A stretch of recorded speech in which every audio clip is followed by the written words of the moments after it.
एक छोटे से शहर की बात है जहाँ की गलियां संकरी थीं और घर पुराने।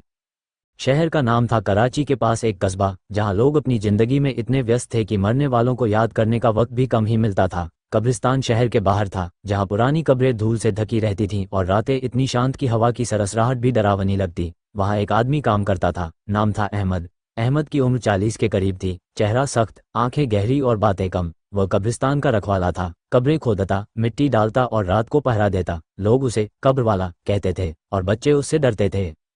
अहमद का बचपन मुश्किलों से भरा था। उसके पिता एक मजदूर थे जो शराब में डूबे रहते और माँ बीमार रहती। जब वह 10 साल का था, पिता ने खुदकुशी कर ली थी। अहमद ने अपनी माँ की मौत देखी थी अस्पताल में, जहाँ डॉक्टरों ने कहा कि अब कुछ नहीं हो सकता। उस रात अहमद ने माँ की लाश को छुआ था, ठंडी, शांत, जैसे कोई सो रही हो। उस स्पर्श में कुछ अजीब सा था, एक आकर्षण जो उसे समझ नहीं आया। स्कूल छोड़कर वह काम करने लगा, कभी दुकान पर, कभी मजदूरी। लेकिन जब कब्रिस्तान में नौकरी मिली तो लगा जैसे घर मिल गया। रातें अकेली, मृतकों के बीच, जहाँ कोई सवाल नहीं करता। पहली बार ऐसा हुआ जब एक जवान लड़की की मौत हुई। वह शहर की अमीर घराने की बेटी थी, नाम था फातिमा।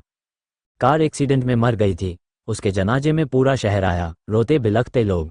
अहमद ने कब्र खोदी, लाश को दफनाया। रात को जब सब चले गए, वह अकेला था। चांद की रोशनी में कब्र चमक रही थी, कुछ खींच रहा था उसे। उसने फावड़ा उठाया और मिट्टी हटानी शुरू की। दिल धड़क रहा था, पसीना बह रहा था। जब लाश बाहर आई, सफ़ेद कफन में लिपटी, अहमद की सांसें तेज हो गईं। उसने कफन खोला, चेहरा देखा, सुंदर, शांत। उस रात उसने जो किया वह खुद को भी समझ नहीं आया। सुबह होते ही मिट्टी वापस डाली, जैसे कुछ हुआ ही ना हो।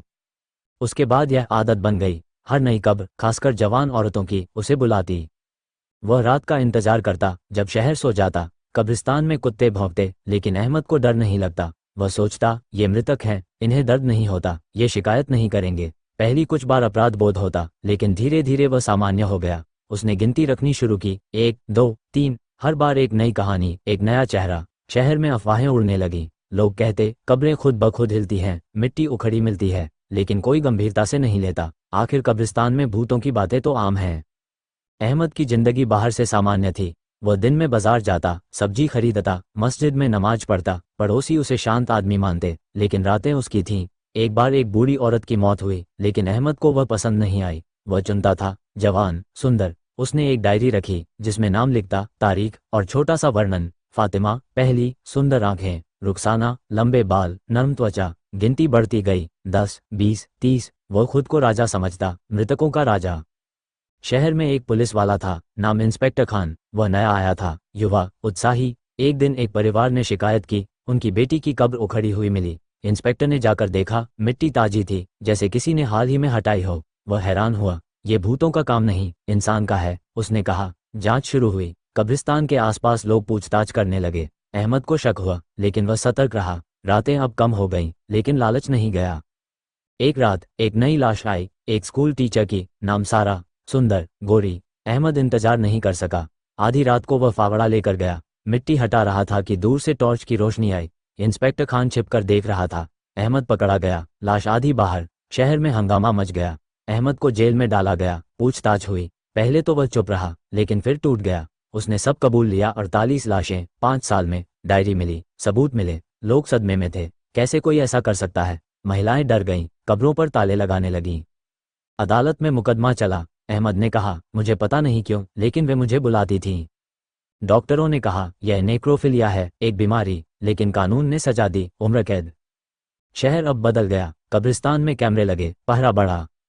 लेकिन अहमद की कहानी हमेशा याद रही, एक डरावनी याद के रूप में। कराची के बाहरी इलाके में एक कस्बा था, नाम था पापोश नगर। यहाँ की हवा में हमेशा धूल और मौत की महक मिली रहती थी। कब्रिस्तान कस्बे के अंत में था, जहाँ पुरानी कब्रें टेढ़ी मेढ़ी खड़ी थीं और रातें इतनी काली कि सितारे भी डरते थे।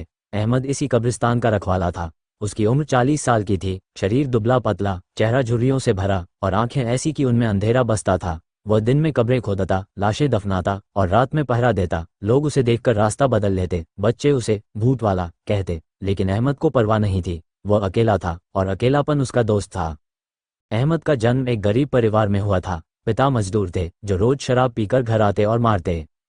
माँ चुपचाप सहती। जब अहमद 8 साल का था, पिता ने फांसी लगा ली। लाश घर में लटकी मिली, नीली पड़ गई। अहमद ने उसे छुआ, ठंडा, कड़ा। कुछ अजीब सा लगा, लेकिन वह छोटा था। फिर माँ बीमार पड़ी, तपेदिक से। अस्पताल में महीनों रही और एक दिन चली गई। अहमद ने उसकी लाश देखी, सफ़ेद चादर में लिपटी। डॉक्टर ने कहा, अब कुछ नहीं। अहमद ने माँ की ठंडी त्वचा को छुआ और पहली बार एक अजीब आकर्षण महसूस किया, जैसे मौत में जीवन हो। स्कूल छोड़कर वह काम करने लगा, कभी चाय की दुकान पर, कभी ईंटें धोते, लेकिन जब कब्रिस्तान में नौकरी मिली तो लगा जैसे अपनी जगह मिल गई, मृतकों के बीच, जहाँ कोई जजमेंट नहीं, कोई सवाल नहीं। पहली घटना हुई एक सर्द रात में। एक जवान लड़की की मौत हुई, नाम फातिमा। वो अमीर घर की बेटी थी, कार दुर्घटना में मरी। जनाजा भव्य था, सैकड़ों लोग आए।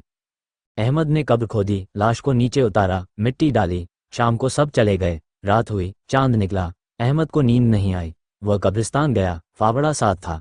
मिट्टी हटाई, धीरे धीरे, दिल की धड़कन तेज, पसीना बहता। जब कफन दिखा, उसने खोला। फातिमा का चेहरा, गोरा, शांत, जैसे सो रही हो। उसने छुआ, पहले हाथ, फिर चेहरा।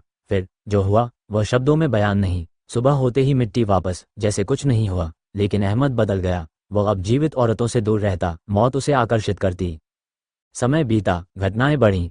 हर नई लाश, खासकर औरतों की, उसे बुलाती। वह चुनता, जवान, सुंदर, बूढ़ी या बदसूरत को छोड़ देता। उसने एक छोटी डायरी रखी जिसमें लिखता, नाम, तारीख, वर्णन। फातिमा, पहली, नरम होंठ। रुखसाना, दूसरी, लंबे बाल। गिनती बढ़ती गई, 5, 10, 15। वह रातें इंतजार करता जब शहर सोता। कब्रिस्तान में कुत्ते भौंकते, हवा सरसराती, लेकिन अहमद को शांति मिलती। वह सोचता, ये मृत हैं, इन्हें दर्द नहीं, ये मेरी हैं। अपराध बोध आता, लेकिन लालच जीत जाता। कस्बे में अफवाहें शुरू हुई। लोग कहते, कब्रें रात में हिलती हैं। एक परिवार ने देखा, उनकी बहन की कब्र उखड़ी। पुलिस को बताया, लेकिन पुलिस ने कहा, कुत्ते होंगे। लेकिन इंस्पेक्टर खान अलग था। वह नया था, दिल्ली से ट्रांसफर होकर आया, युवा, होशियार। उसने शिकायत सुनी, कब्रिस्तान गया। मिट्टी ताजी थी, फावड़े के निशान। यह इंसान का काम है, उसने कहा। जांच शुरू। अहमद को शक हुआ, वह सतर्क हो गया। रातें कम की, लेकिन बंद नहीं। एक दिन एक स्कूल टीचर की मौत हुई, नाम सारा, खूबसूरत, 25 साल की। बीमारी से मरी। अहमद ने दफनाया और रात को गया। मिट्टी हटाते समय आवाज सुनी, पत्तों की सरसराहट। वह रुका, लेकिन जारी रखा। लाश बाहर आई, कफन खोला। तभी टॉर्च की रोशनी। इंस्पेक्टर खान और 2 कांस्टेबल। रुक जा, चिल्लाहट। अहमद भागा, लेकिन पकड़ा गया। लाश वहीं थी। सबूत। थाने ले गए। पूछताछ। पहले चुप, फिर रोया। कबूल किया 48 लाशें, 6 साल में। डायरी मिली, नामों की लिस्ट। कस्बा सदमे में। औरतें डर गईं, कब्रों पर ताले लगाए। अदालत में केस। डॉक्टरों ने कहा, नेक्रोफिलिया, मानसिक बीमारी। लेकिन सजा हुई, फांसी। अहमद की कहानी खत्म हुई, लेकिन डर रहा।